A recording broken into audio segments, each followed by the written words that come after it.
Montserrat Cortés y voy a hablarles sobre los elementos del juicio. Los elementos del juicio son sujeto, predicado y verbo. El sujeto es quien predica que sea algo, o sea, es el que realiza la acción. El predicado es quien afirma o niega la acción que realiza el sujeto. Y el verbo expresa la relación entre dos o más conceptos. Un ejemplo sería, el sujeto viene siendo el gato, el verbo es y el predicado es negro. Otro ejemplo sería, el gato no es negro. Y ya eso es todo. Empecemos con esto.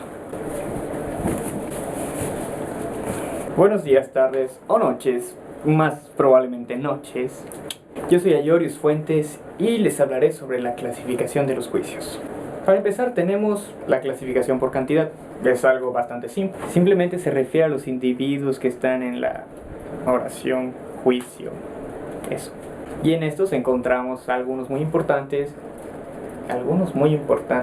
Mira, sin querer ya dije uno. Como por ejemplo las universales, las cuales se refieren a todos los individuos de una especie, generalizando todos. En el caso de ser negativo, se podría usar la palabra ninguno. Y en el caso de ser positivo, todos. Sí, suena bastante obvio, pero ella es lógica.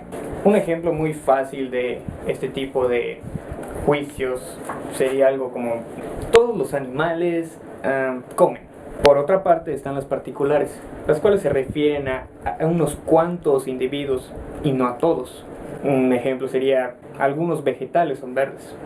Está diciendo de que unos cuantos lo son, pero que otros no.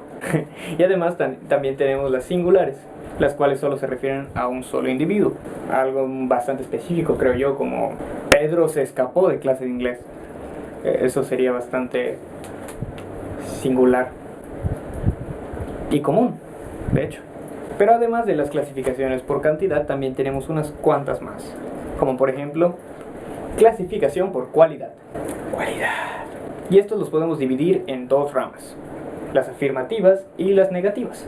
Las afirmativas son aquellas que les dan compatibilidad al juicio y al predicado, mientras que las negativas son todo lo contrario. Un ejemplo de esto sería algo como: las aves vuelan, y en el caso de ser negativo, los pingüinos no vuelan. Los elefantes no pueden saltar.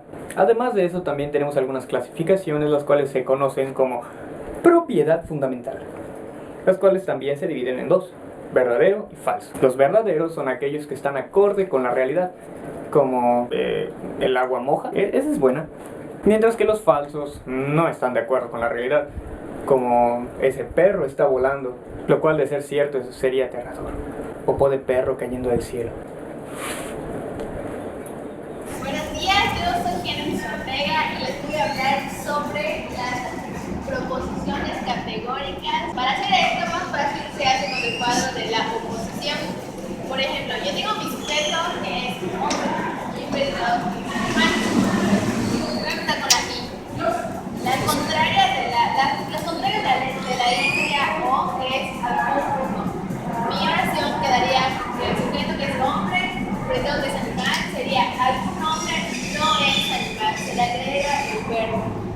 Y mi subalterna de la O sería ningún es. Mi oración quedaría como ningún hombre es animal. Y así me voy a la contraria de la E, que sería la A. Todo hombre es animal. Y así a la subalterna de la I, que queda ningún hombre no es animal. Y la contradictoria de la I sería la E. Y así lo mismo, la multiplicación. Bueno, yo les voy a hablar sobre conversión y equivalencia de proposiciones. Está dividida en dos. La conversión simple, su símbolo es la letra S. Es el intercambio entre sujeto y predicado sin cambiar la cantidad. Por ejemplo, aquí, ningún camarón es pez.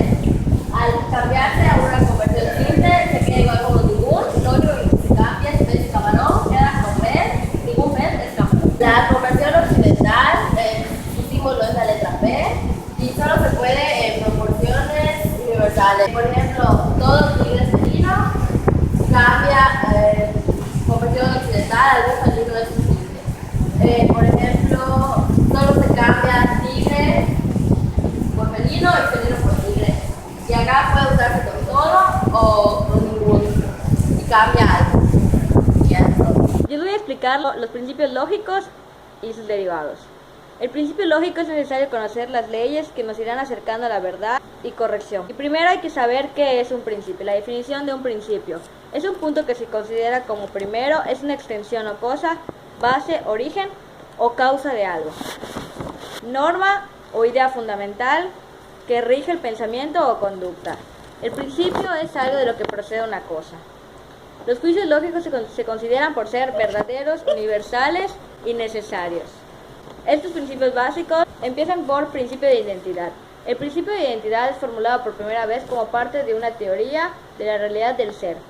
Este principio afirma algo tan general como el ser es, o el A es A, o el A es necesariamente A, lo que es o lo que no es.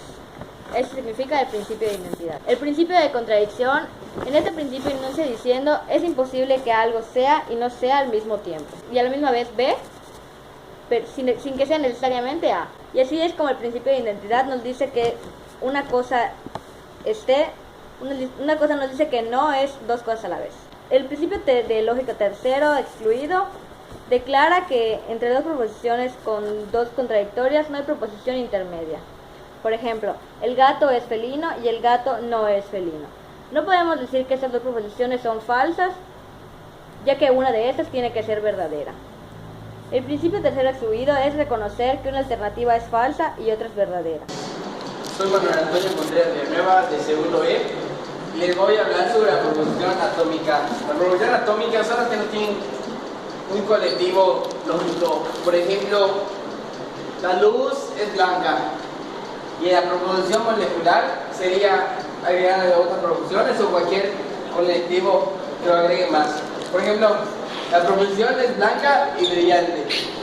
Y pues solo esa es la diferencia que se le puede agregar. A la proporción atómica no se le puede agregar otro colectivo lógico. Y a la proporción molecular sí se le puede agregar otro colectivo lógico para que se correspondan a la variedad. Gracias. Los colectivos lógicos, que son, hay dos tipos, deben ser el monaico y el binario. El monaico habla sobre para formar la proporción molecular, y el binario para unir dos proposiciones. Sus colectivos serían la I, la O la Si. Por ejemplo, la luz es blanca y es brillante. Ahora les voy a hablar sobre los colectivos lógicos que se pueden cambiar del lenguaje natural al lenguaje proporcional. Por ejemplo, la negación se pone no ocurre que, no es cierto que, y se representa en la proporcional con este signo. Y en la conjunción, la Y se pasa a estos dos signos. La disyunción, la O pasa a la B, que sería, la sí sería inclusiva. Y la exclusiva, aparte que es la B, lleva acá con una rayeta. Y la condicional, que por ejemplo, como dice que es acá, es sí, entonces es condicional suficiente para, y pasa como si fuese una flechita en la proporcional.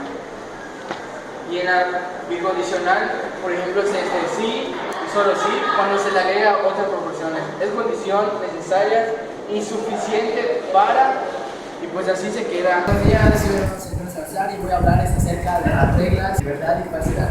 Toda proposición puede ser verdadera o falsa, mas no puede ser ambas. Las proposiciones atómicas tienen dos tipos de valores, verdadero y falso, y a estos valores se les conoce como valores de verdad.